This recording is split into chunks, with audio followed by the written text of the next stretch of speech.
We discussed the first part of the Dhātuvibhanga Sutta. Today you have only the second part. The story is there was a king called Pukkusati. He heard about the Buddha, and he was in Saketa.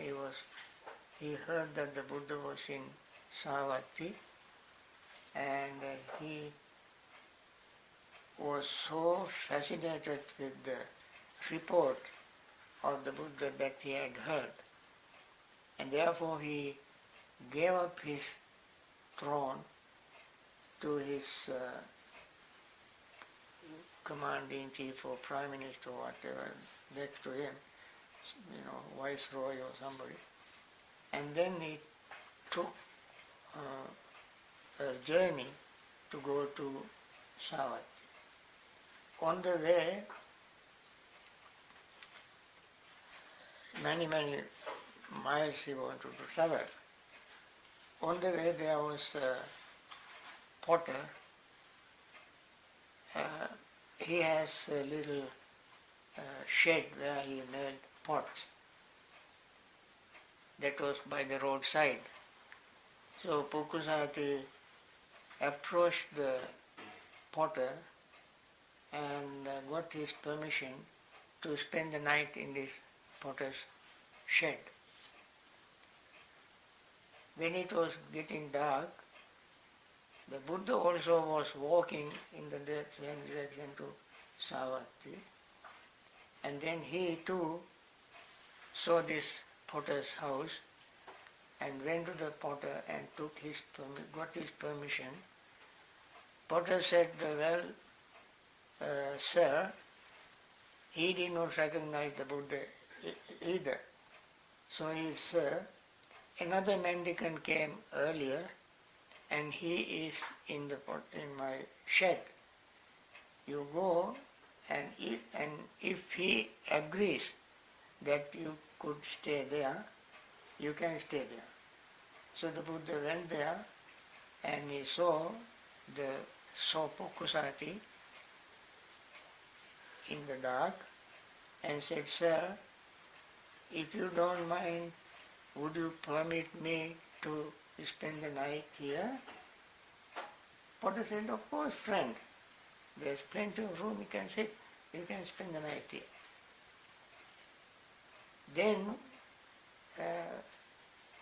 during the night, Buddha was sitting and meditating, Pukkusati was sitting and meditating, they did walking meditation. Then afterward, Buddha saw this man is very serious in meditation. Then he asked him, where are you going, by the way? I'm going to Savatthi. Why? I want to see the Buddha. Have you seen him? No. If you see him, you recognize him? No. Okay. Then I teach you something. I tell you something. And then Buddha began to explain the contents of this discourse.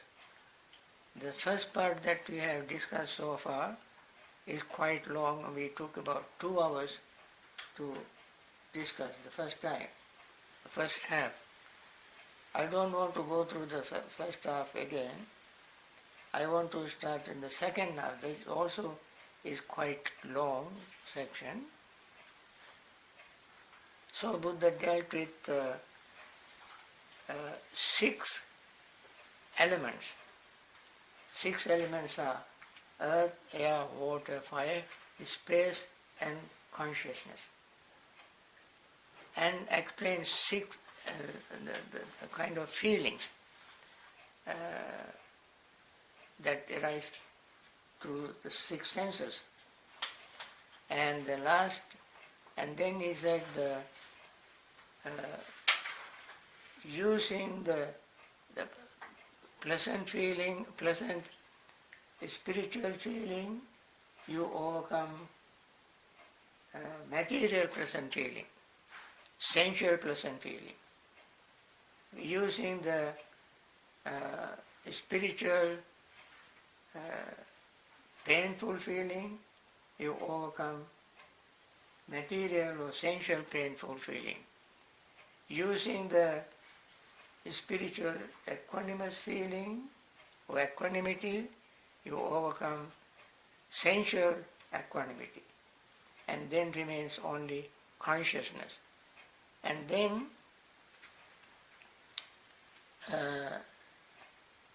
even the consciousness, the last section was consciousness, and then he came to equanimity to explain it in more detail. He said then there remains only equanimity. Purified and bright, malleable, wielding, radiant. Now, this is the equanimity that you gain when you attain the fourth jhana. This begins in the third jhana, and then we go to fourth jhana. This is the kind of equanimity you will have. Then Buddha says, suppose bhikkhu is skilled, he gives a simile to explain this equanimity. A skilled goldsmith or his apprentice were to prepare a furnace, beat up the crucible, take some gold with tongs and put it into the crucible. From time to time he would blow on it. From time to time he would sprinkle water over it, and from time to time he would just look on. This is how he would practice equanimity. Now, then that goal would become refined, well refined, completely refined, faultless, rid of dross, malleable, wieldy and radiant. Now, this is how he would develop this particular equanimity. He already has gained equanimity, and he maintained this equanimity. And then, whatever kind of ornament he wishes to make from it, whether a golden chain or earring or necklace or golden garland, it would serve his purpose. Now, he developed his equanimity, maintain it, and then he would, just like goldsmith gets his gold clean, pure, without stain, uses to make any kind of ornament he wishes to make. Similarly, so to a bhikkhu, then there remains only equanimity, purified and bright, malleable, wieldy and radiant. I don't want to spend time giving the meaning, going through the Pali, because this class is both Pali and English, what you call Dhamma. First I want to explain Dhamma. Only if we have time, we go to Pali. For most people, Pali is not that important, but the Dhamma is important for everybody. Now he has equanimity. He understands thus, this is very important to remember, if I were to direct this equanimity so purified and bright to the base of infinite space and develop my mind accordingly, then this equanimity of mind, supported by that base, clinging that base, clinging to it would remain for a very long time. Now, I have equanimity, pure, clean, and so forth and so on. I can direct it to space of, what you call, base of infinite space. That is called Akasanancha Ayatana. The Ayatana is the base. Akasa means the space. Now the space is infinite. Now when I direct my mind to infinite space, I can stay in that state for long, long time, not as a human being as he is, but even after his death, he will be reborn in that Brahma realm that he has developed, the mental state of his infinite space. So after his death, he will be reborn in that state, and he can stay there eons and eons and eons. That is what it means. I would remain for a long time. Why? Why he remains long time there? Because he holds on to it, cling to it. If I were to direct this equanimity, soul purified and so forth, he can direct it to the base of infinite consciousness. Consciousness, we have eye consciousness, ear consciousness, nose consciousness, tongue consciousness, body consciousness, mind consciousness. Now, consciousness in itself has no limit. Consciousness in itself has no limit. And therefore when he dies with that infinite state of consciousness or the base of infinite consciousness, he will be reborn in that state and stay there long time, many eons, because he clings to that state of consciousness, base of consciousness, infinite consciousness. Then, similarly, base of nothingness, and the consciousness itself is infinite, and yet it can become refined, and the desire also refines. With this very refined design, he clings to this particular state of consciousness, which is almost non-existence, because it is so refined, and stay there. After death, he will be reborn in that state.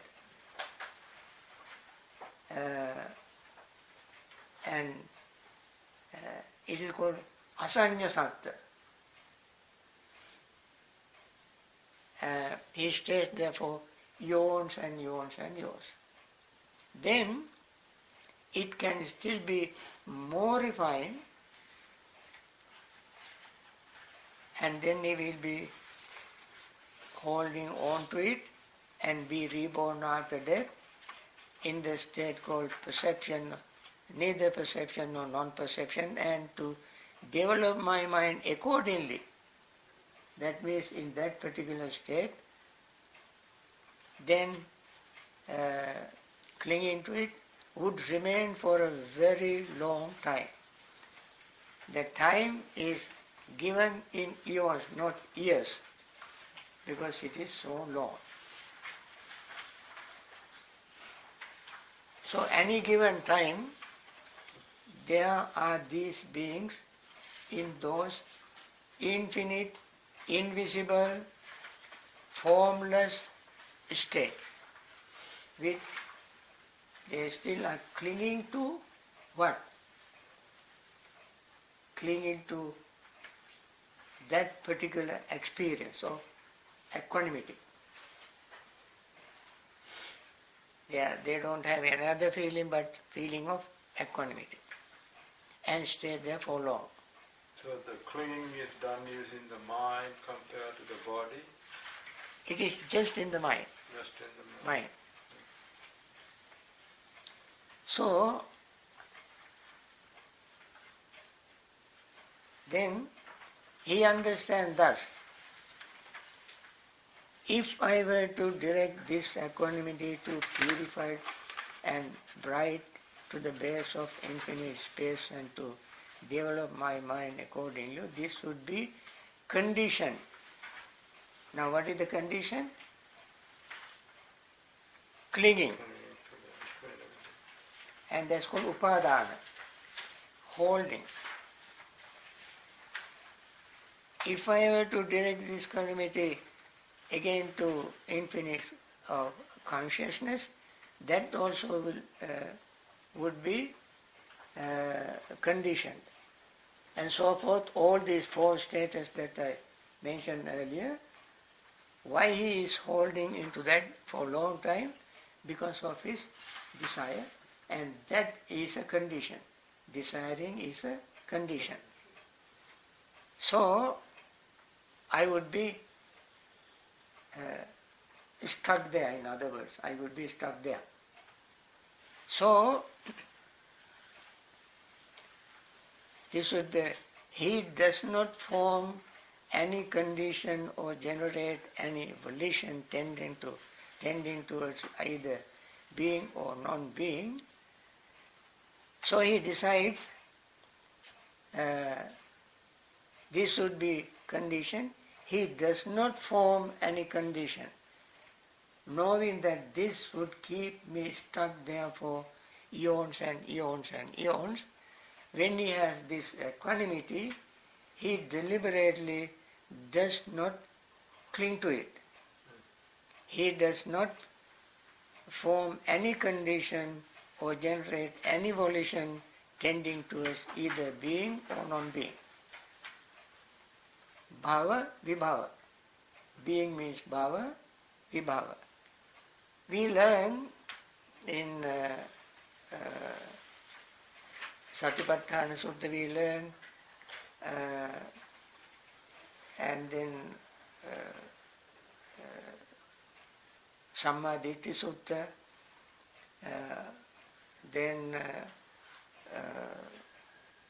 Dhammacakkappavattana Sutta.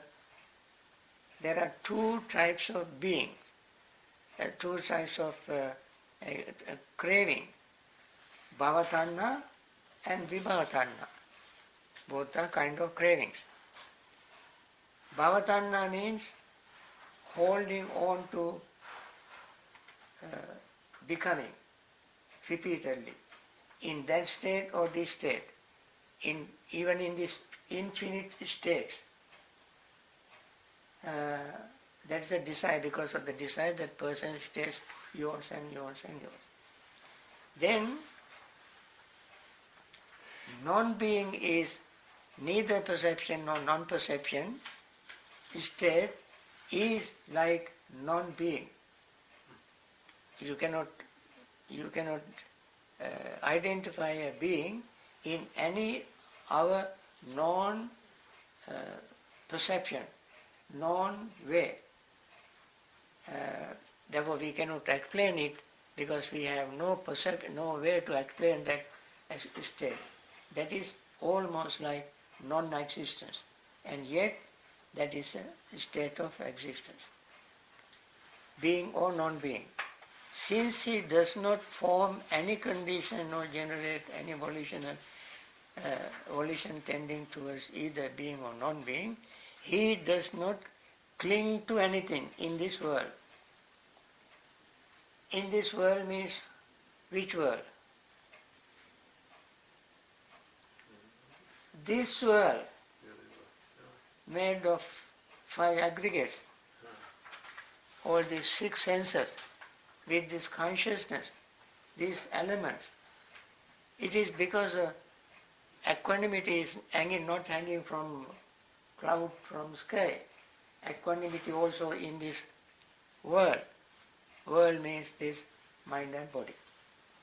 Whenever Buddha talked about world or worldling, he always referred to our five aggregates. Worldling means those who hang on to these five aggregates.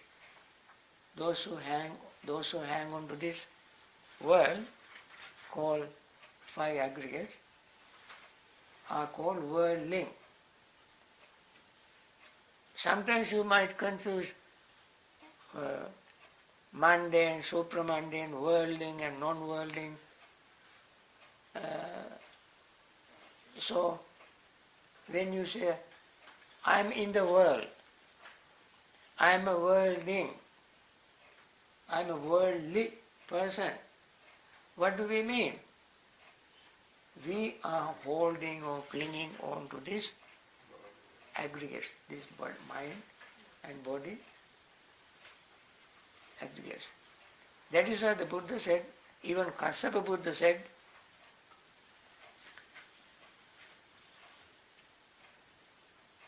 Pacchudavati bhikkhve nama viññānaṁ nama rūpamma nāparang gacchati. This consciousness does not go beyond mind, mentality and materiality. It always goes in circle between mentality and materiality. No matter where we call existence, in that existence we have mentality and materiality. Consciousness never goes out of that. Kassapa Buddha said, our Gautama Buddha repeated. You can see in Samyutta Nikaya in several places he mentioned. So,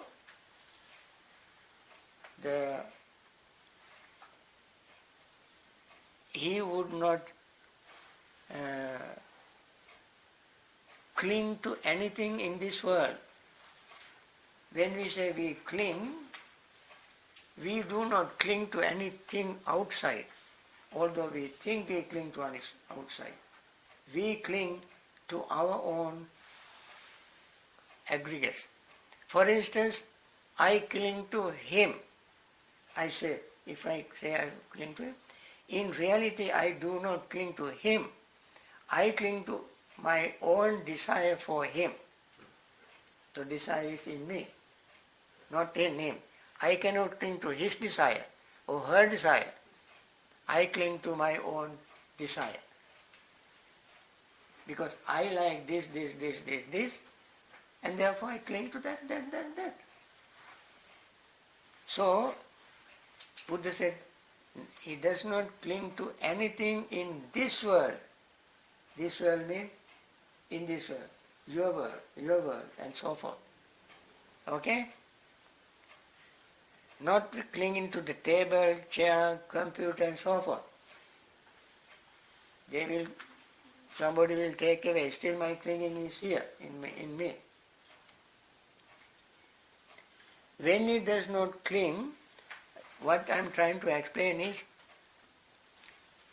we think Nibbana is somewhere hanging from clouds, from space. It is not hanging there. And Buddha explained, at the end of this discourse you can see where Nibbana is. Now we are here, even here we can see Nibbana. When he does not cling, he is not agitated.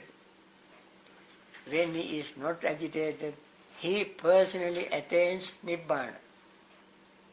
So, when that person does not cling to himself, no clinging whatsoever, then he is Nibbana. He attains, this is the attainment of that particular state. He understands thus, birth is destroyed. So when we talk about destruction of birth, is not somebody's birth. You can kill somebody and destroy his life, but you cannot destroy birth. You can destroy birth only by what? Not doing what? Huh?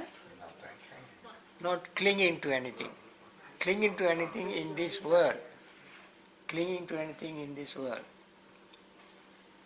He understands thus birth is destroyed, the holy life has been lived. What is the holy life? Becoming a monk. What is the holy life? Holy life is the life of...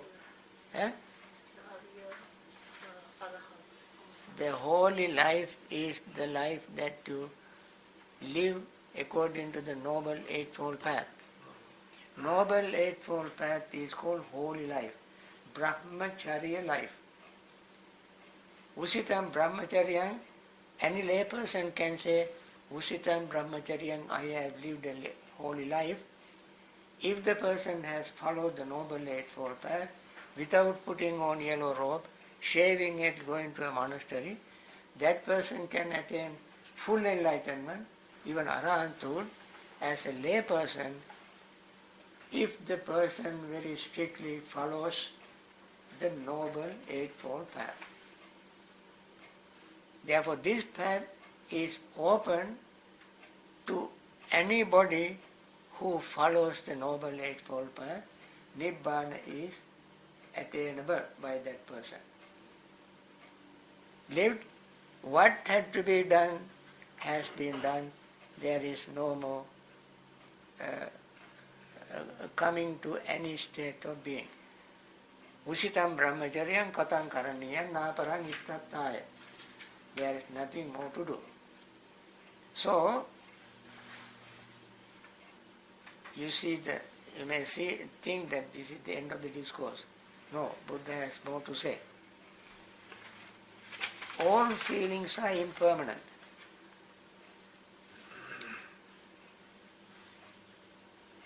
If he feels pleasant feeling, he understands it is impermanent. There is no holding to it. There is no delight in it. If he feels painful feeling, he understands it is impermanent. There is no holding to it. There is no delight in it. If he feels neither painful nor pleasant feeling, he understands it is impermanent. There is no holding to it. There is no delight in it. The wonderful meditation. Wonderful meditation. We always must remember, no matter what feeling we have, that is not whether it is pleasant, unpleasant or neutral, that is impermanent. We know from our experience and we have to repeatedly remind ourselves this feeling is not permanent. I mentioned it earlier in Samyutta Nikaya. There is a discourse called Anicca Sutta, Anicca Sanya Sutta.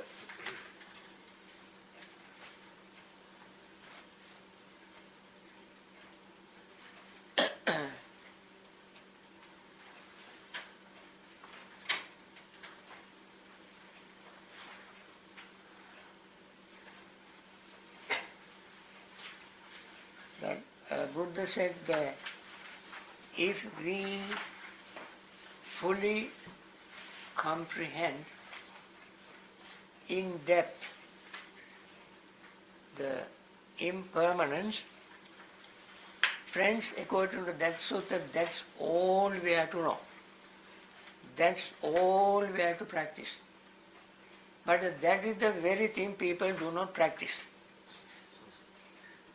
They meditate, practice vipassana meditation, years and years and years, but they do not get deeply into impermanence.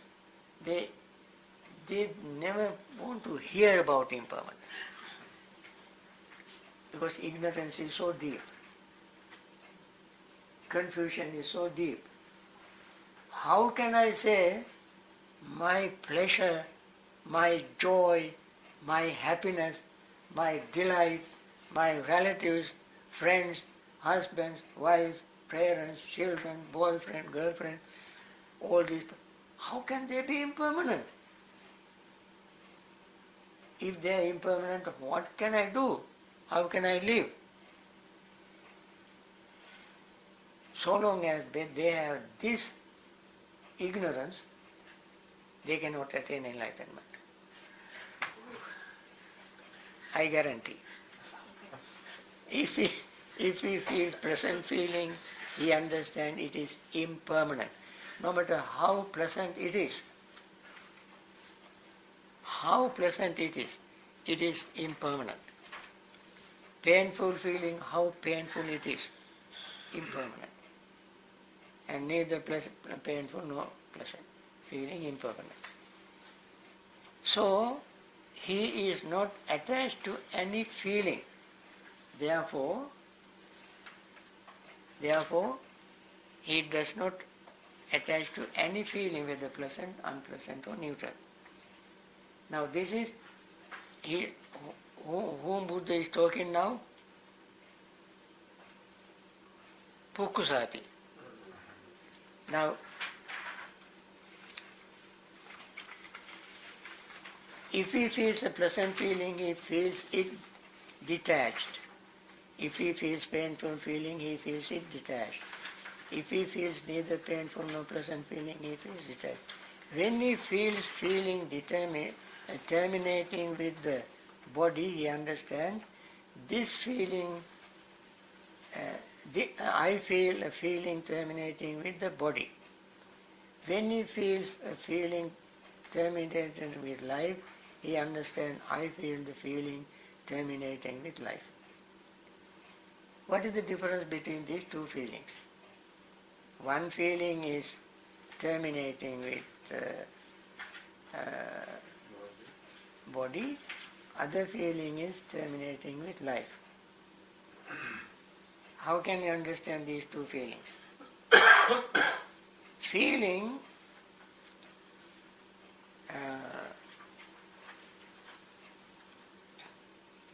terminating with the body, terminating with life.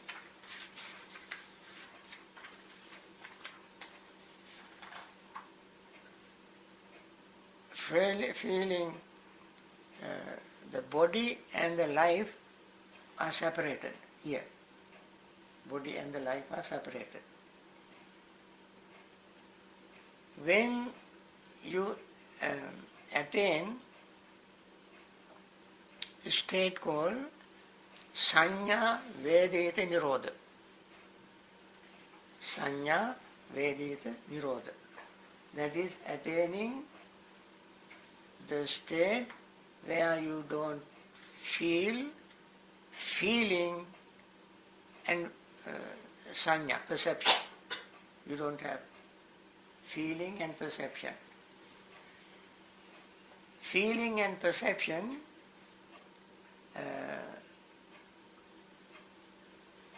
are the mind conditioners. Feeling and perceptions are mind conditioners.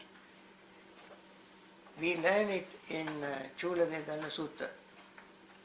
When Dhamma Dinna, enlightened bhikkhuni, explain three kind of conditions: Kaya Sankara, Vaci Sankara, Chitta Sankara. Kaya Sankara means body conditioner. Vaci Sankara means thought. Chitta Sankara means perceptions and feeling. Perceptions and feeling. When one attains that level of attainment called Sanya Vedita Nirodha, cessation of feeling and perception, that is the time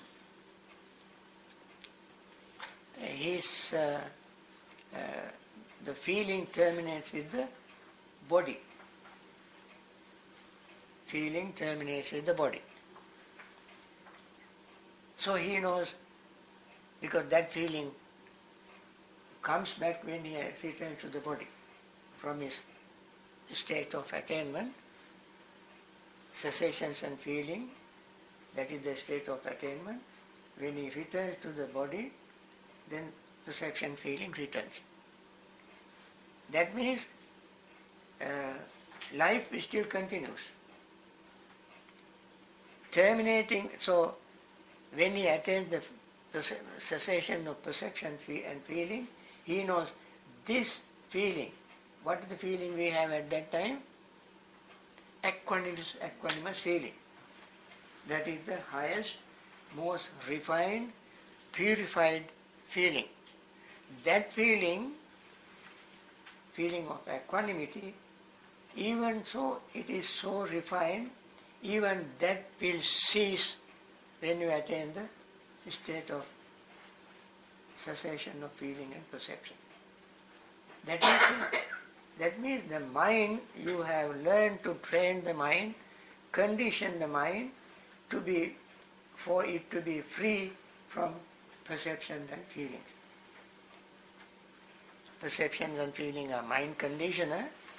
You train the mind to be free from perception and feeling and stay in that state without, because that is the state we learned earlier.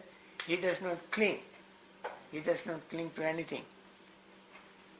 Not clinging, where do you have not clinging? Only when you have attained the anagami state. Never return state. Because the last two down to earth fetters, Kamarag Vyapada. Out of 10 fetters, Kamarag Vyapada, greed and resentment, ceases, stops, disappears, completely vanish from his mind. And therefore, it is possible for that person to attain the state of what you call free from perceptions and feelings. Because if there is a desire, the person cannot attain that state. We studied already here, he does not cling to anything in this world, and therefore he can attain that state. Bhante, is that state, can we call Nibbana state, Nirodha Samapatti state? No. Nirodha Samapatti can be attained both Anagami and Arahant. Nirodha Samapatti. Because Anagami has already reached the heaviest down to earth fetters and be free from desire. Therefore he can attain that Nirodha Samapatti. And the Buddhas, Arahants, naturally can attain Nirodha Samapatti. The last or the least requirement is the attainment of never returner state.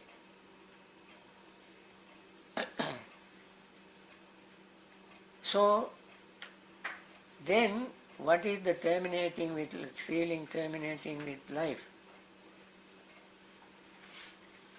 Feeling terminating with life is when you die. So, he feels the equanimous feeling until the last moment of his death.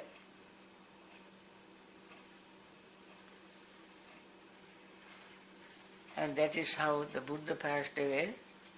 When he passed away, you perhaps have or heard or read in Mahaparinibbana Sutta, Buddha attained jhanas, went to the highest immaterial jhanas and fourth jhanas and returned to first jhana, and went to fourth jhana and returned to first jhana, then he passed away with the state of equanimity in his mind. Okay? Bhikkhu, so Buddha here explains, he understands on the dissolution of the body with the ending of life, all that is felt, not being delighted in, will become cool right here. So this explains what the feeling terminating with life means. He explained here. He understands on the dissolution of the body with the ending of life, all that is felt, not being delighted in, will become cool right here. So he gives this simile, just as an oil lamp burns in dependence on oil and a wick,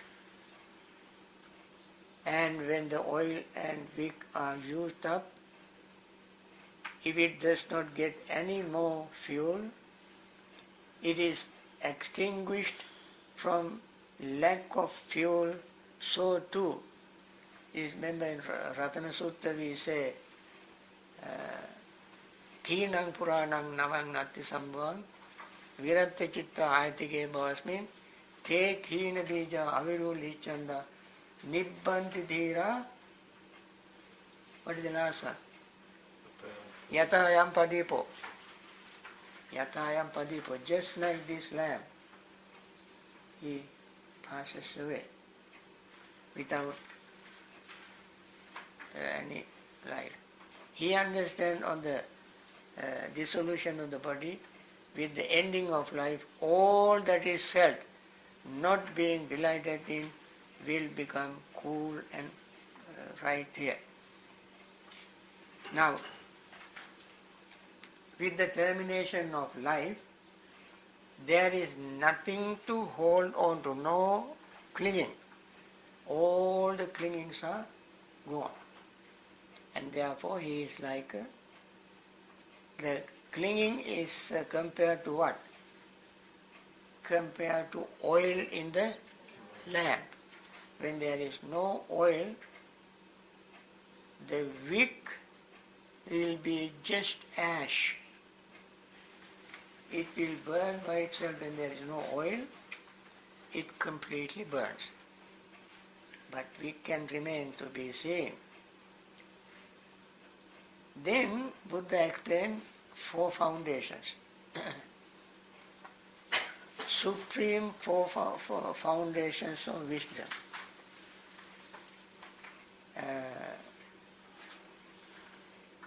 Therefore, a bhikkhu possessing this wisdom, what is the wisdom? That we have already explained. Possesses the supreme foundation of wisdom. For this, bhikkhu is the supreme noble wisdom, namely the knowledge of destruction of all suffering. Now when the clinging is completely destroyed, just like oil in the lamp is completely used up, exhausted, there is no more light. Similarly, he understands that when the clinging is completely destroyed, no more suffering. And that is a wisdom. That is the wisdom. And many people do not have this wisdom. Therefore they say Buddhism is a pessimism. All talking about suffering, suffering, suffering, suffering. Here Buddha said, you will be totally free from suffering only if you destroy what? Clinging. Clinging to what? Becoming or not becoming. Becoming or not becoming is depending on what? Greed. Greed. So in the dependent origination we say tanna pacya upadana. Dependent on craving, clinging arises. So,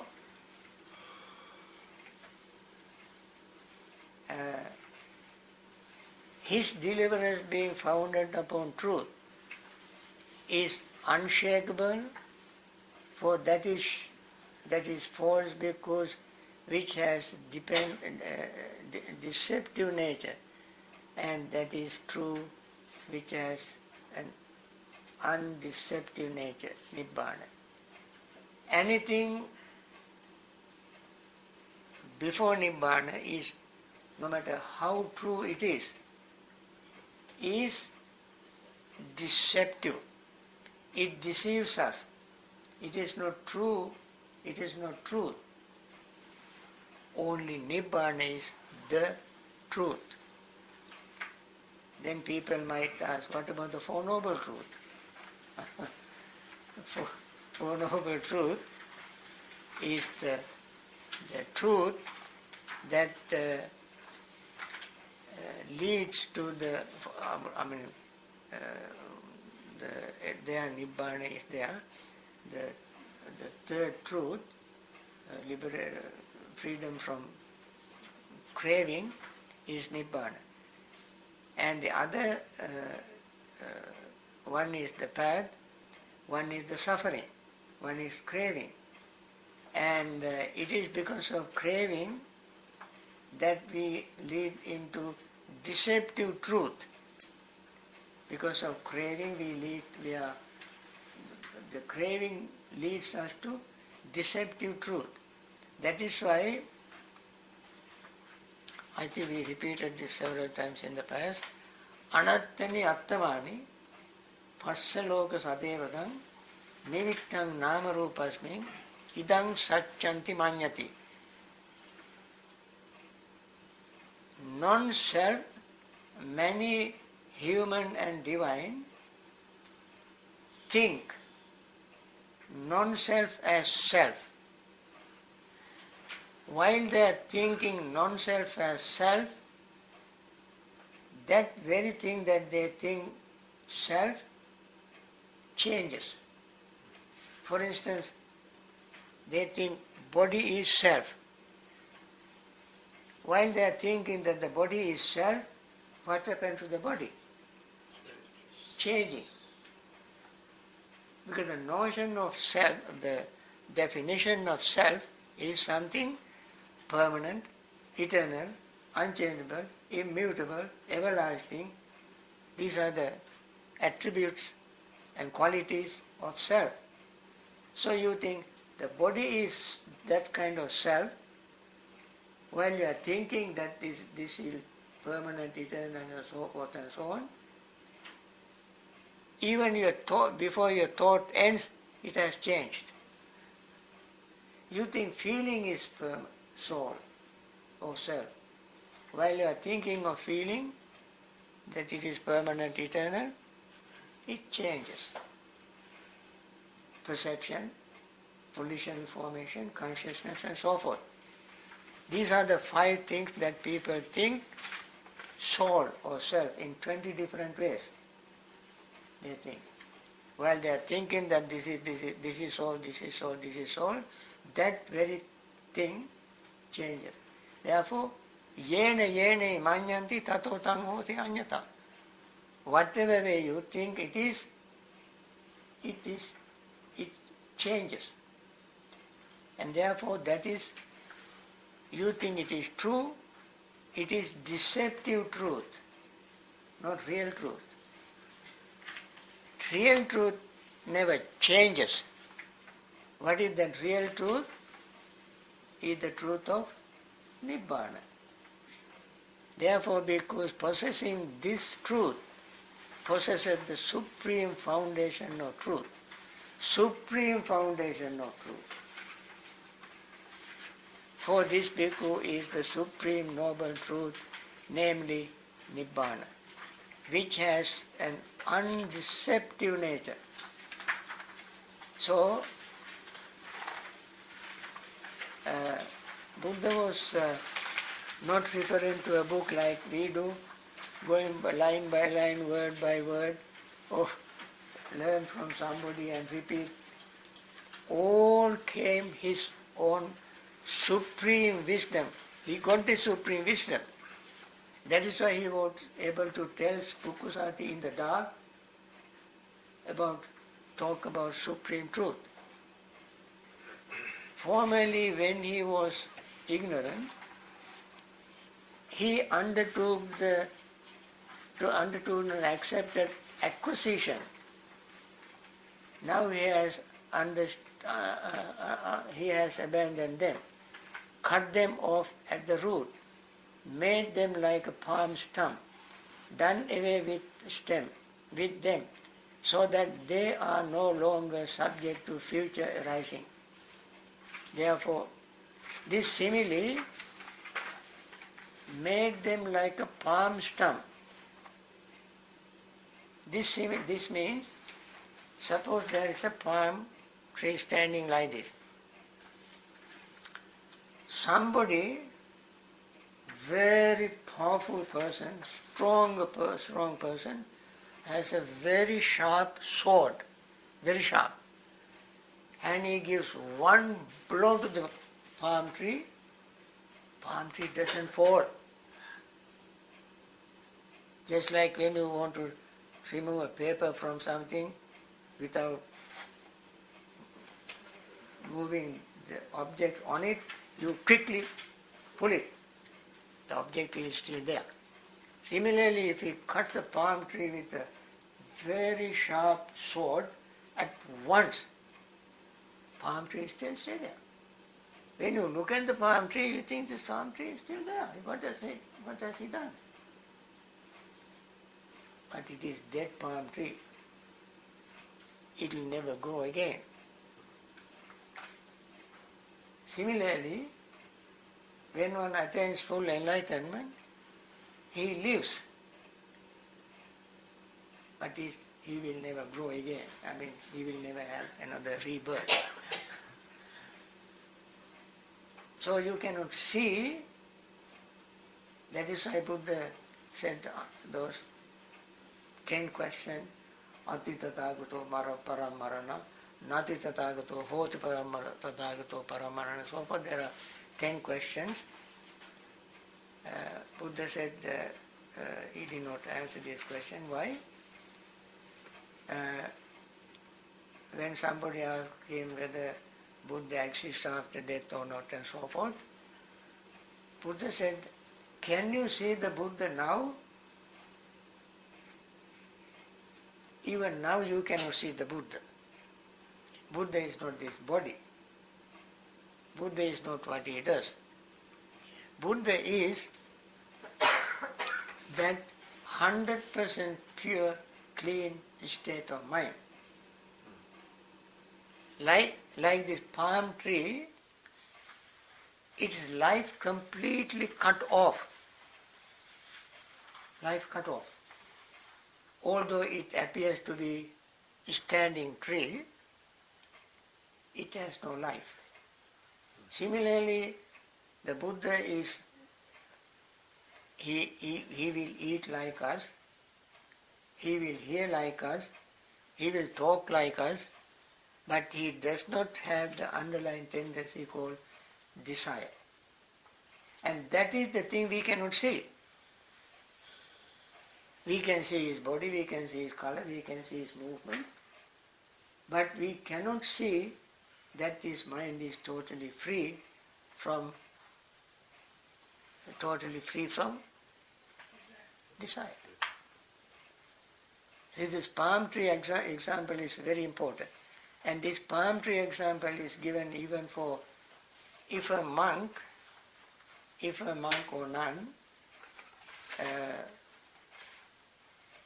break one of the 4 most serious offenses, he is like this palm tree, although he appears in robes and in figure, in the form as a bhikkhu or bhikkhuni, he is not a bhikkhu or bhikkhuni. Just like this palm tree. So you must remember this simile, very important. Then,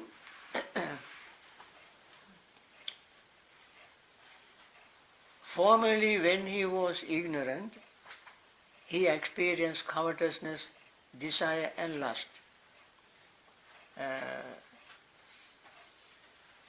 Now he has abandoned them, cut them off at the root, made them like a palm stump, done away with them so that they are no longer subject to future rising.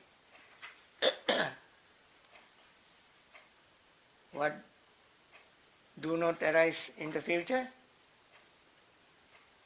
Lust, hate and delusion, or greed, hatred and delusion.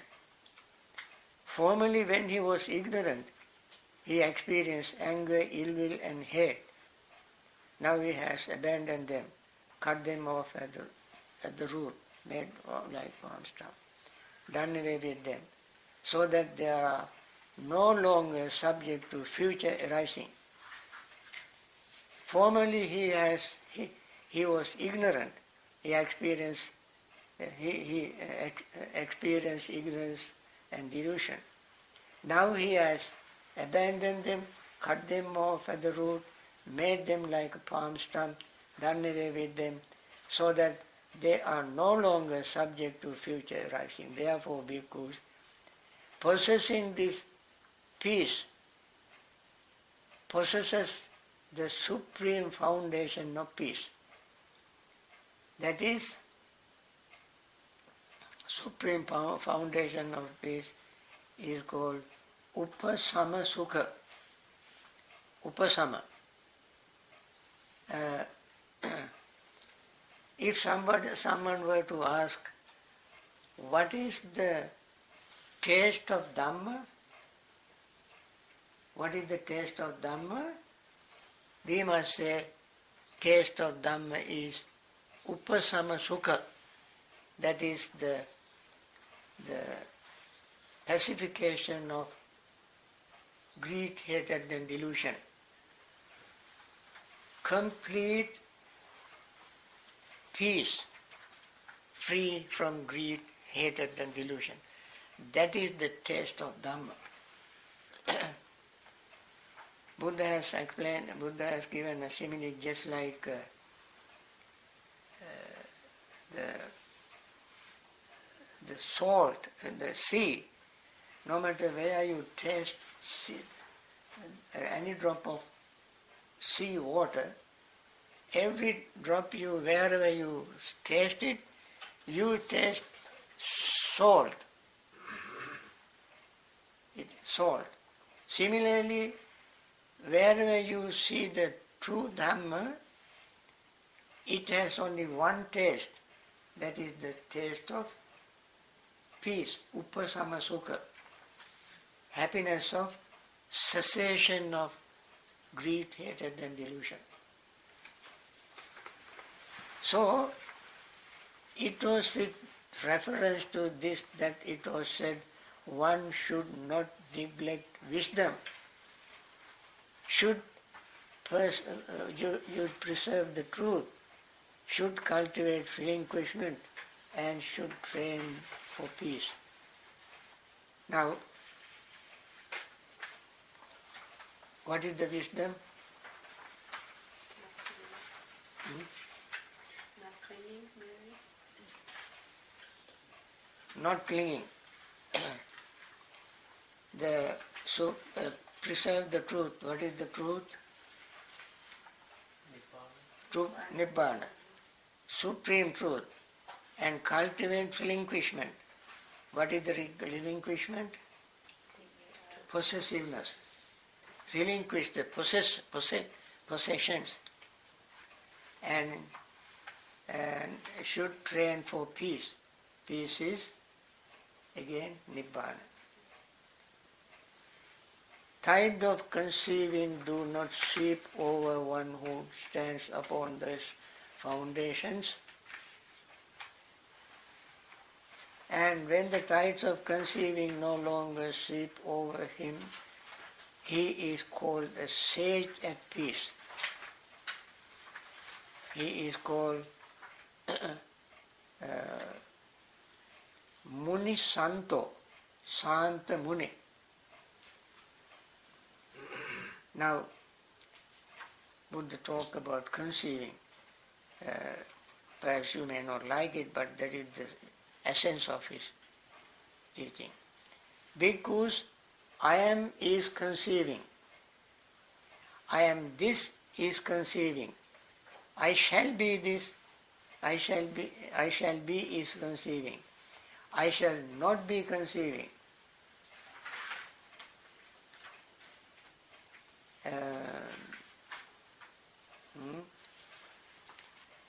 I shall be possessed of form is conceiving. I shall be formless is conceiving. I shall be percipient is conceiving. I shall be non-percipient is conceiving. I shall be neither percipient nor non-percipient is conceiving. So, conceiving or conception is, then we begin to say about conception. Conceiving is a disease. Conceiving is a tumor. Conceiving is a dart. By overcoming all conceivings, bhikkhu, one is called sage at peace. Now, conceiving is called, among five aggregates,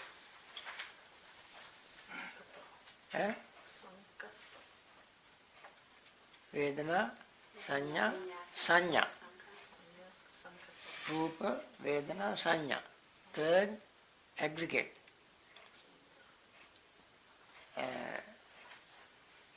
Sanya is absolutely necessary for our communication.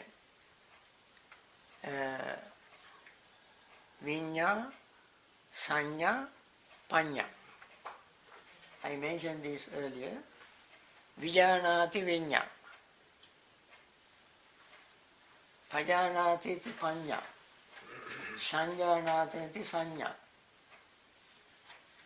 So, Sanjanati iti Sanya, that means we identify something with conceiving or with perception. Conceiving is used for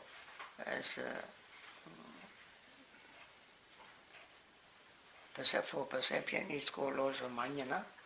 Manjana means thinking.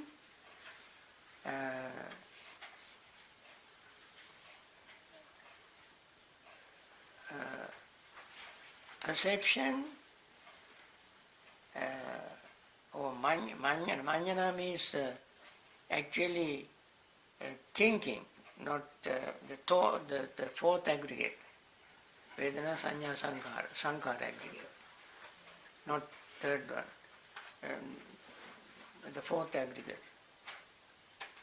Thinking. Thinking, I am. Thinking, I am this. Thinking, I shall be this. I shall be in future. I shall not be in future. I shall be possessed of form with the body. I shall be formless, what you call arupi. I shall be percipient with perception. I shall be non-percipient without perception. I shall be neither percipient nor non-percipient, is neither perception nor non-perception. So these are the thinking. This thinking, Buddha says, this thinking is a disease because of the thought that we think, all sort of things we think, and we live in an imaginary world.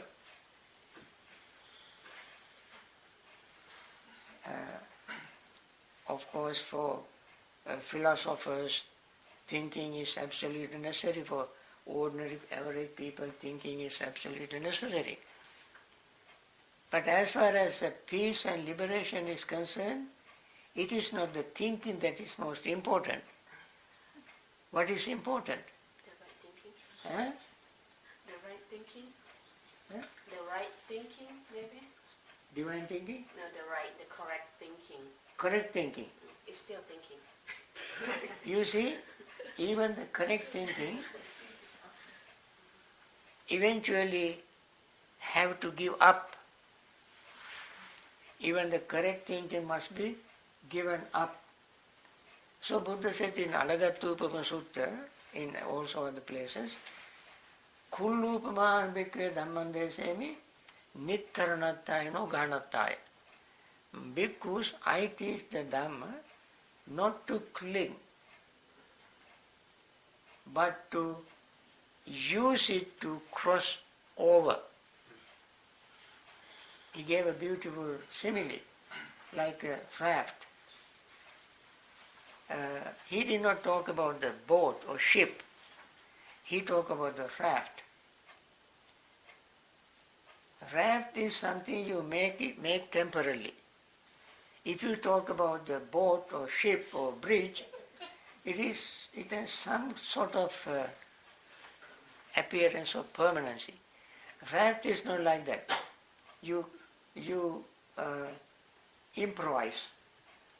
You collect few leaves and sticks and wine and so forth to tie together, only for you to float on the water.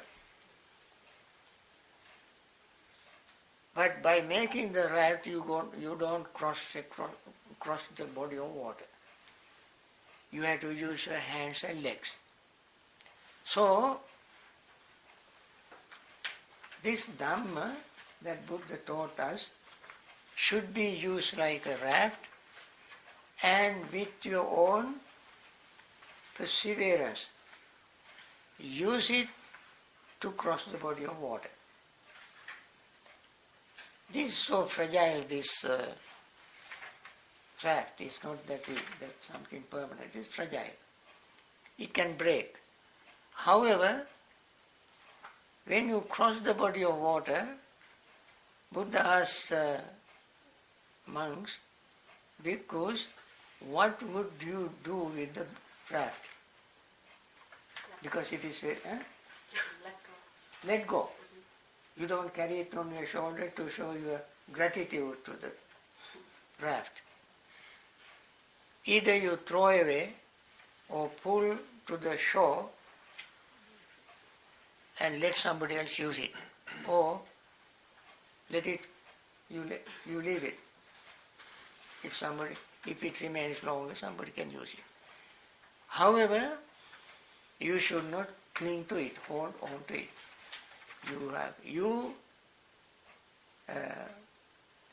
In this Pukkusati story is very interesting.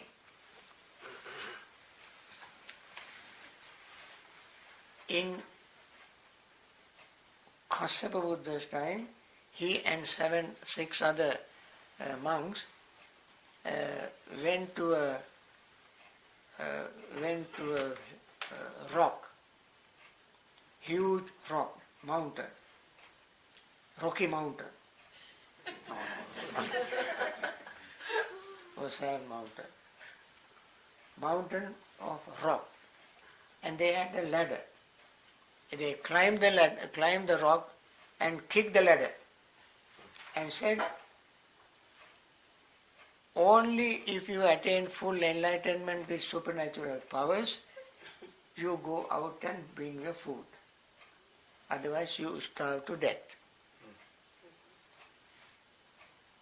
So,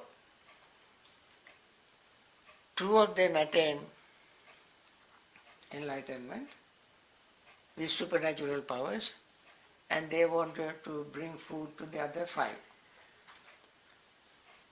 Other 5 said, no,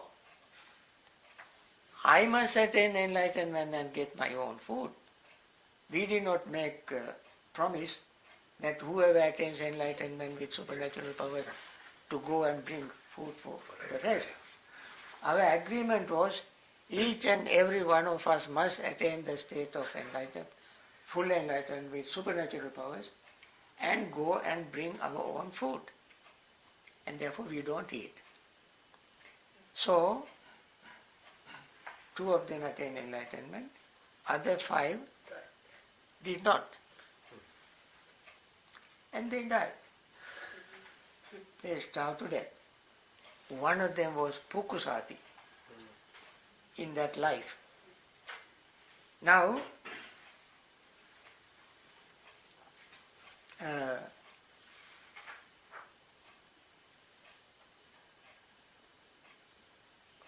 what I want to say,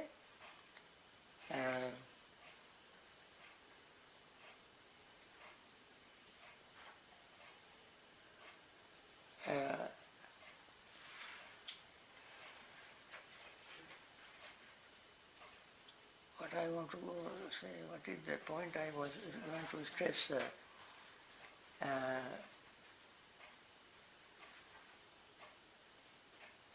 About the raft. About the Raft. raft, yeah. Very good. Now, when I talk about the raft, I remember that ladder that they used and kicked the ladder. Now here, Buddha did not advise us to kick the ladder without reaching the enlightenment. He said, you use the raft, cross the body of water. After crossing the body of water, you throw away the raft, not on in the halfway. So, Buddha said, therefore he said, bhikkhus, saddhamma pi pahatabba page vadamma. Bhikkhus, even this noble Dhamma, saddhamma means noble Dhamma, even this noble Dhamma should be given up, let alone unwholesome Dhamma. That means don't cling even to the Noble Eightfold Path. You use it because the very practice of the Noble Eightfold Path teaches us not to cling. Nekkhamma sankappa being taught. Nekkhamma sankappa, not to cling. So, the thought, you asked the question about right thought. We should not cling even to right thought. That is what I wanted to explain. Don't cling even to the right thought. Even the right thought should be abandoned and stay without any thought. Conceiving is thought. So Buddha said, any conceiving, any thought of any nature this is conceiving is a tumor, conceiving is a dart. By overcoming all conceivings, bhikkhus, one is called sage at peace. So long as we have a conceiving, we have a thought, we are not in peace. No matter what thought it is.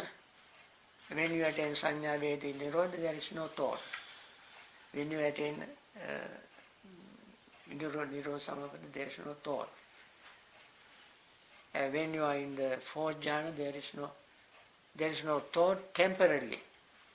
But when you attain enlightenment, Nibbana, no thought at all.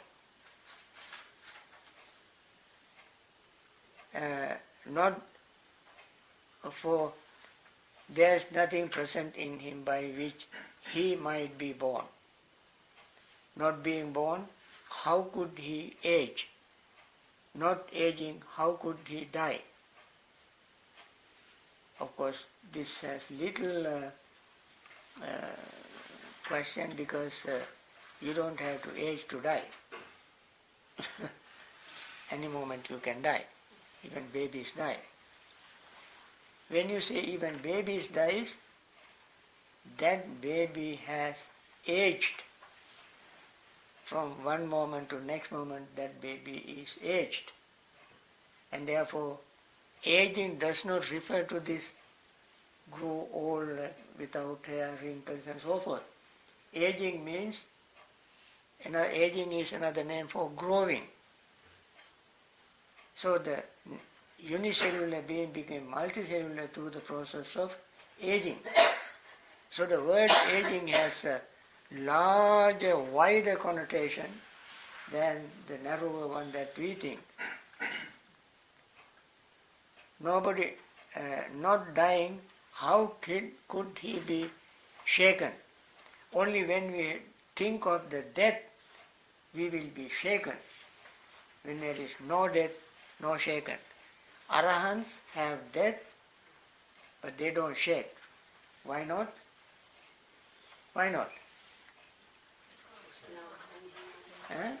Everything is formless. Nothing. That's why. Yeah, everything is finished. So there is, if there is a scruple of desire for rebirth, that shakes us up. Not being shaken, why should we yearn? Okay. So it was with reference to this that it was said, the tides of conceiving do not sweep over one who stands upon these foundations, and when when the tides of conceiving no longer sweep over him, he is called a sage at peace. Okay. Bhante, what does he refer to as these foundations? The tides of conceiving do not sweep over one who stands upon these foundations. These foundations, we just finished 4 foundations earlier at the beginning.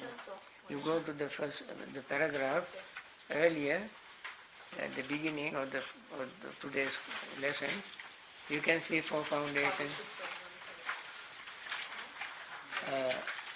I try to close it because it is already too much long time we spent. Then after all these things, then Pukkusati is a venerable Pukkusati. Why is called venerable Pukkusati here? Because he has already attained Anagami. Already attained Anagami. While listening to the Buddha's discourse, Pukkusati was really deeply involved in every word Buddha uttered. His concentration was so, and also he has attained jhanas. He has practiced jhanas.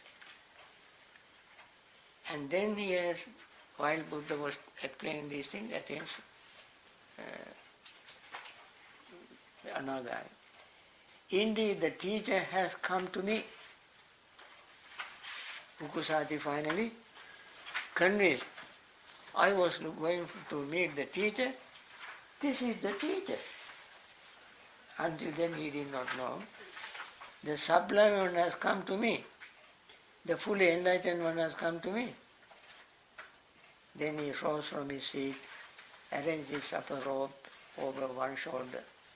Now,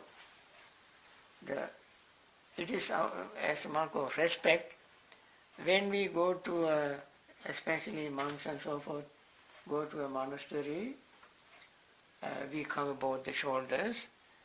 As we pay respect to the Buddha or senior monk, we cover only one shoulder, not both shoulders. If a layperson is covering something with another piece of cloth to cover the whole body, he will take it and cover only one shoulder as a mark of respect. And prostrating himself with his head at the Blessed One's feet, he said, Venerable Sir,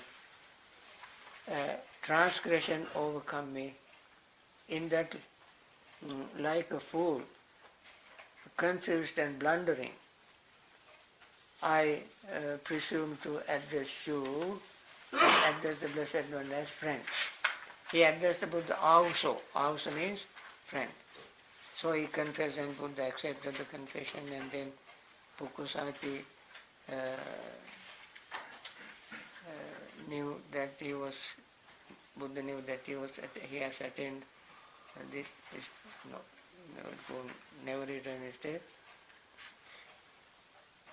And so he wanted to become Buddha's disciple and become a monk.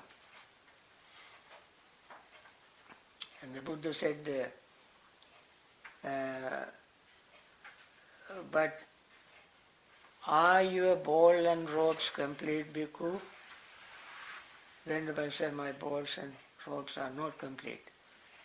Bhikkhu, Tathagatas do not give the full admission to anyone whose balls and robes are not complete. Now by then Buddha has decided not to give ordination to anybody without balls and robes. But at the beginning, he did not do that. When first ascetics became his disciples, he did not ask that. When next 60 young men came to Buddha, he did not ask this question, ask them to go and find balls and robes. But later on, more and more people came, and monks also began to talk about this, and then Buddha changed it. And now this is the time that Buddha has only introduced the rule of not ordaining anybody without alms bowl and robe. So Pukkusati went to look for alms bowl and robe, and then on the way a stray cow with a calf attacked him and killed him. There are several monks like that who were killed by cows. Then number of bhikkhus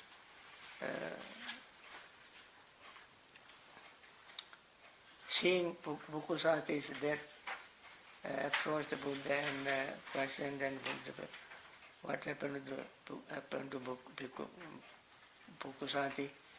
Then Pukkusati, Buddha said he attained enlightenment.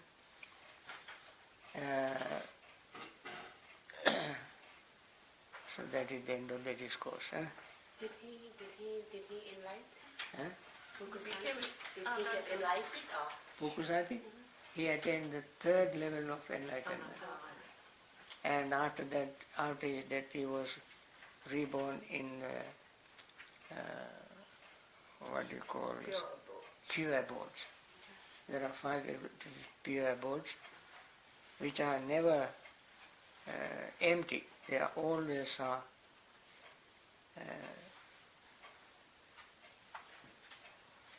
anagamis in that state. So he had only practiced jhanas.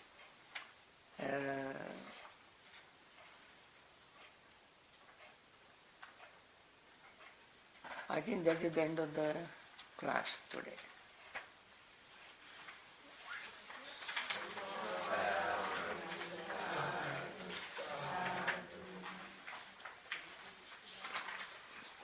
Can I have a question? Yeah. Sorry. You're talking about clinging. Sorry, I speak English, but my English is not that good, but I'll try to explain it. You're talking about clinging. I agree with you, but in a real life, you have bill to pay, you have house to pay, so you're attached to it. It's like you're willing to pay all the debts, so you try to work overtime. You need to pay what? You pay bills. Bills. Fee. Your debts. Debts. Bill. Yeah. Huh? Okay, You have to pay bills. yes. So Huh? in the real life, when you buy a house, Uh-huh. okay, you have debt to pay. Right. So you're attached to it. You need to pay. you have to work overtime to pay the debt, right? So you're attached to it, you're clinging on it. So in order for us to have a balanced mind, you say we have to let go of things, but it's very hard unless you become a nun, that you shake your head and then become that you're free of that.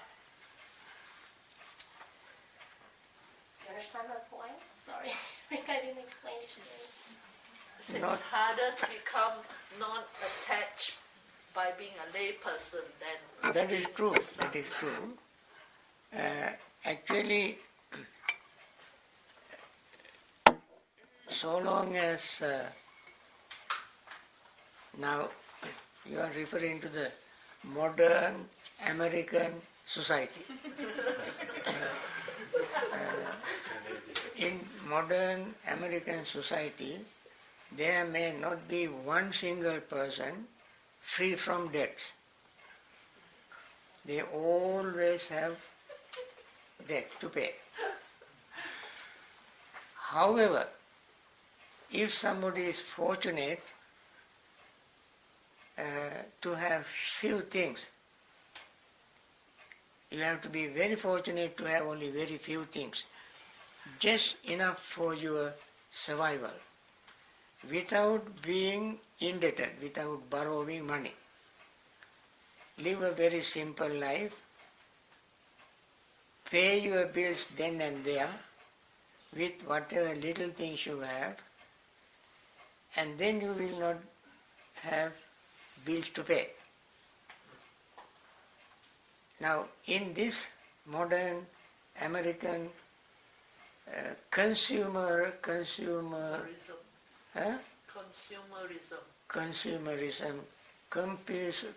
consumerist society,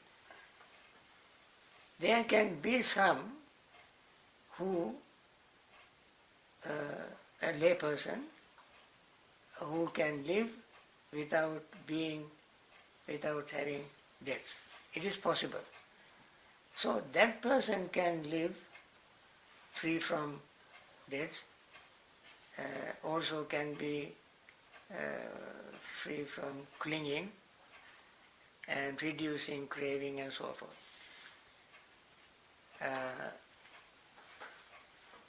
In other societies like India and countries in the world, where even merchants, kings, now this is a king, Pukkusati was a king.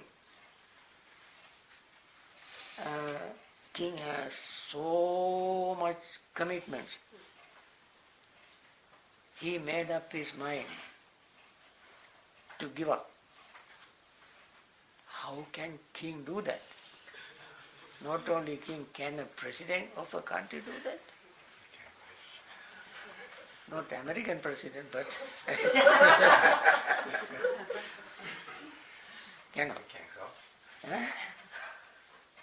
So, it is only a question of determining to simplifying the life.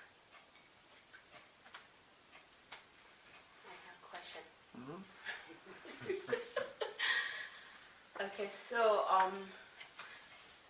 I understand about clinging, but I cannot do it. I know it, I understand, but I cannot do it. So I know the process to get there. I know to meditate, know how to live in the sila, samadhi, panya. Try to get all of those every day, but not. Well, sometimes I don't meditate. So it's very hard for me to get away from the attachment that grab me every day in my life. That grab me, that I feel like I'm fighting to get away, but it just like pull back and forth, back and forth, back and forth. And sometimes I'm exhausted. But I know, I understand if I stay with this path, I will be there. I just try not to want too much. So is there any way that you can maybe give some enlightenment a little bit today so I can get a little bit out of suffering as I am right now? I think, what both of you said said very practical things. These are very practical questions. I also like to give you very simple practical answers, such as when you want to practice non-clinging, that's called in Pali nekkhamma, giving up. You can start in a very easy way. Okay. Meaning, you look in your house, around your house, and see what item you have not used for one whole year. I am talking about more emotional, not materialistic. Relationship. Okay. Let's throw it out. Yes. You made it harder for me now. I try to make it easier for me. Now, when you have emotional attachment, you ask yourself, when you have that emotional attachment, how much suffering you have when you have emotional attachment. Don't ask me how much, you ask yourself. Okay. And then, would you like to see the reality or deceptive reality? I'd like to see the reality. If you want to see the reality, you must be 100% honest About what? about your emotions. My emotion. Yeah. Okay. That means the harder, the deeper, the stronger your emotion, harder and deeper is your suffering. Okay. You don't see the very thing that I mentioned at the beginning of the class. You don't see that. That is not my problem. At the beginning I said, there is one thing that happens to all of us all the time, and that is the very thing we don't want to see. What is that thing? I mentioned Impermanence. it. Eh? Impermanence. Impermanence. I understood, No, you don't understand. but I cannot do it. Yeah. Now, I cannot do is, if you keep repeating, I cannot do, you can never do.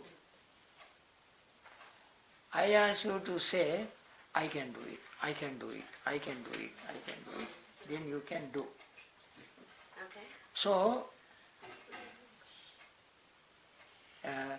you meditate. You meditate. I do. Do you see impermanence? I see impermanence with my body when I meditate. I know. I feel it sometimes. Do you see impermanence of your feelings? Yes. Rise and fall all day long. Your emotions? Yes. Feeling emotions? Yes. Impermanence? Yes. Yeah? Then, whatever is impermanence is satisfactory or unsatisfactory? It's supposed to say it doesn't matter. Eh? How you feel. No, I'm asking you a question. Whatever is impermanent is satisfactory or unsatisfactory?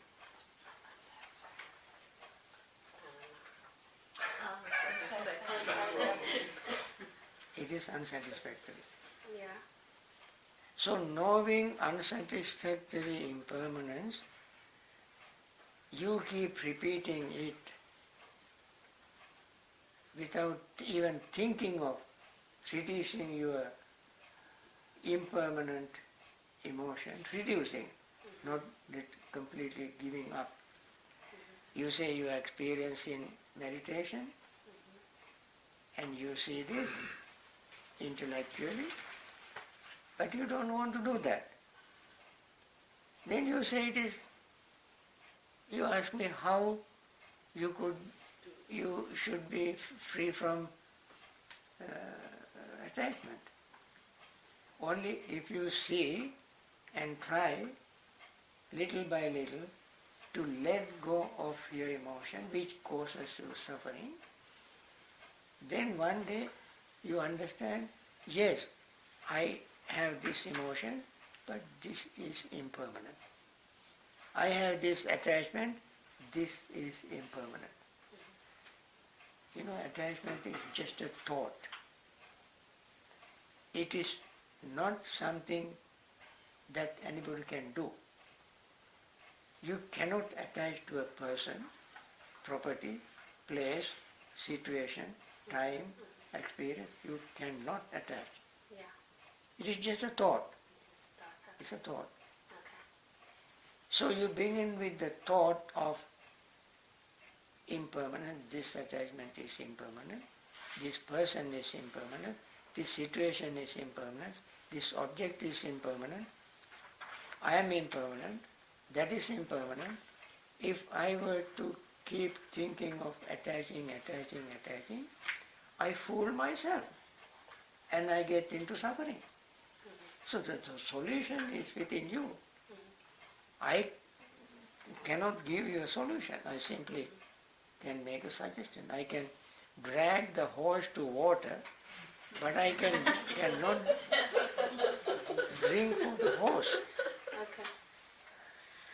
Okay. All right. Thank you. Thank you, Bhante. Bhante, I have a question. This is equanimity. This is one of the four Brahma Viharas.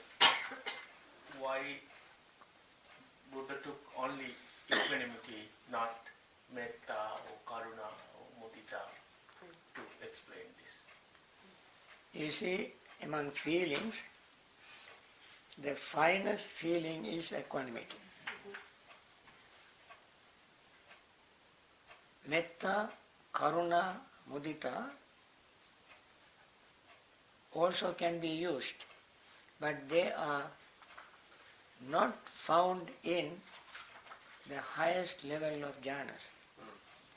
Even if you use metta, it ends up in equanimity. If you can use metta to attain bojjhanga.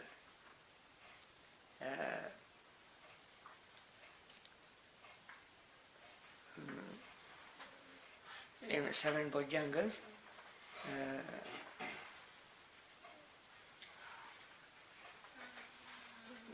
Any subject you can use to attain it bojjhanga. But the last bojjhanga is what? Equanimity. Equanimity. You start with metta, end up in equanimity. If you start karuna, end up in equanimity. And the equanimity also is very important to understand Four Noble Truths. Because suffering, you should be able to look at suffering not with emotions, you have to look at it impartially. Equanimity and mindfulness gives that chance to practice, to understand Four Noble Truths. And among all the highest mundane attainments as neva sanya na sanyayatana, the only feeling persistently continues is equanimity. All others will be eliminated, dropped out one by one. Even when you attain the first jhana, equanimity remains. I think for this reason Buddha used equanimity as the last feeling. But it's also Bhante, but Pukkusati must be very knowledgeable to understand. Yeah, of course, Yeah. he is a very highly... So Yeah. Because it is not only in this life. In Kassapa Buddha's time, as I said, Right. they were practicing meditation. So over a long period of time they are in samsara, he had practiced meditation. So when he came to this life, it is not very easy for a king to give up the kingdom and his status to become a mendicant if he didn't have wisdom. So he has developed this practice. He was very wise and he gave up all this, finally attained the state. So related to that, Bhante, in that situation it took eons for Pukkusati to attain Anagami. So maybe we making an assumption that we can achieve this very quickly. No. But it takes so long. You don't know how much merit you have acquired to become a human being. That you don't know. Right. And you have a chance of attaining some high level of meditation if you put your mind into it. Because of the various circumstantial factors, you may be postponing it. But once you put your mind and what you call soul together, you can. So we have a hidden potential that we do not use. Buddha said, Attaining Nibbana rakenang surakitan tinna manya tarantanam patajaggeya pandito. Is one who loves oneself and one who wants to protect oneself should work hard to protect oneself and tinnang anyatarangam patijag he put his effort in one of the 3 stages of his life. Yama is the time of night is divided into 3 yamas. Patama yama, Majjhina yama, Pachina yama. That means divided into 3. Similarly, the life is divided into 3 periods. Young period, adult period and old period. You can divide into, if you live 100 years, 30, 33, 33, 33, last maybe 34. Anyway, if you don't strive in the first 30 years to attain liberation, you must try the second 33 years. If you cannot do it in the second 33 years, try in the last 33 years. Attaining Nibbana, if you love yourself. Otherwise, you will waste your life and blame somebody for not you attaining enlightenment. Bhante, there are examples, right, of people who live the householder life and been in relationships that have attained enlightenment. Yeah. Like Visakha? Visakha? She had children and a husband. Yeah. So, Many. Anathapindika's daughter, Subhadra, Anathapindika himself, he's a multimillionaire like Bill Gates. But and Yasodhara, Suddhodana, and so forth, many lay people attain. It is the matter of commitment. Giving excuses is any lazy person can do. But if one really see deeply the suffering in life would actually suffering, in Upanishad Sutta in Samyutta Nikaya says, when you know suffering, faith arises in you. Faith. Faith, Saddha. Saddha arises that this suffering, animals suffer, demons suffer, but they don't have intelligence enough to get out of it. We suffer as human beings, and yet we have intelligence not to suffer like animals. Our intelligence we must use to get out of it. At least that kind of faith must arouse in our life. And then think, what shall I do to get out of this suffering? Then see the Buddha's path and try to follow that. At least, when Kondanya, when Buddha gave the first sermon, Buddha did not say anicca dukkha anatta in the first sermon. But when he explained the Four Noble Truths, he said the suffering, cause of suffering, and then he said end of suffering. That's all Kondanya wanted to know. Because if something has an end, that means it is impermanent.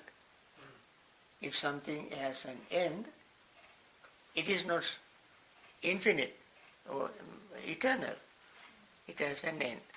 Seeing that, Kondanya attained enlightenment, first level. So at least we must see, as I told her,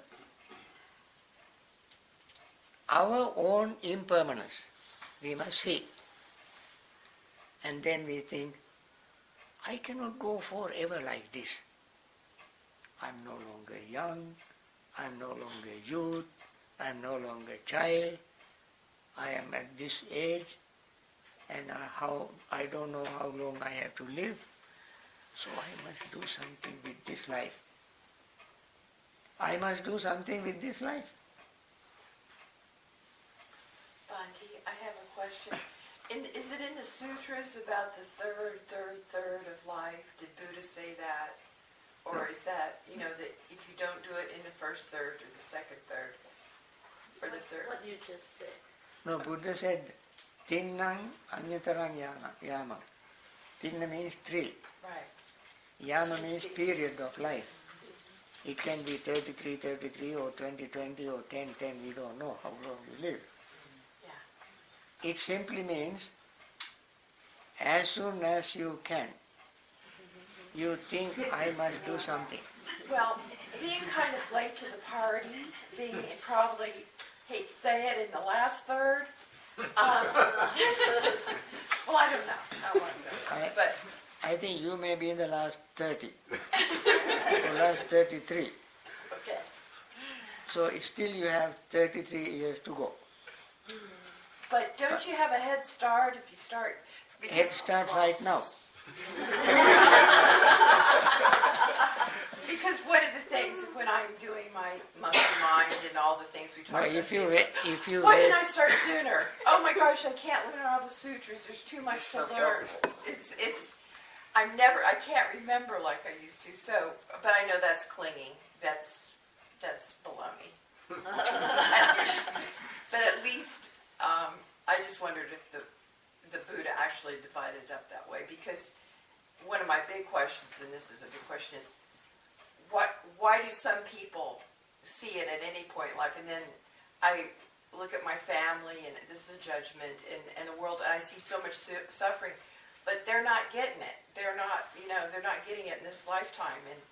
And in Christianity, we would say it's grace, but it's like, I don't know why I suddenly got it. But it's just sort of a comment. Virginia, don't think of Christians, Hindus, Muslims, Jews, and so on. Don't think of this person, that person, this person, that person. Or the person sitting next to you, your husband, your children. Don't think of them. If you want to liberate yourself from suffering, you practice. If they want to liberate from suffering, they should practice. We cannot drag them on our path. We have to walk the path by ourselves. This is individual. Spiritual life is 100% private, personal, individual. Although we try to get people to get encouragement, that is secondary, peripheral. The primary and most important thing is for us individuals to make the commitment by ourselves. Tummeva kiccang atappam, Buddha said, you must strive yourself to attain the liberation. But I've always wondered what is neither perception nor non-perception. It doesn't make sense to me. Eileen, Yes. now it is 5 o'clock. Then we will see neither perception nor non-perception. I think this is enough for today. Next.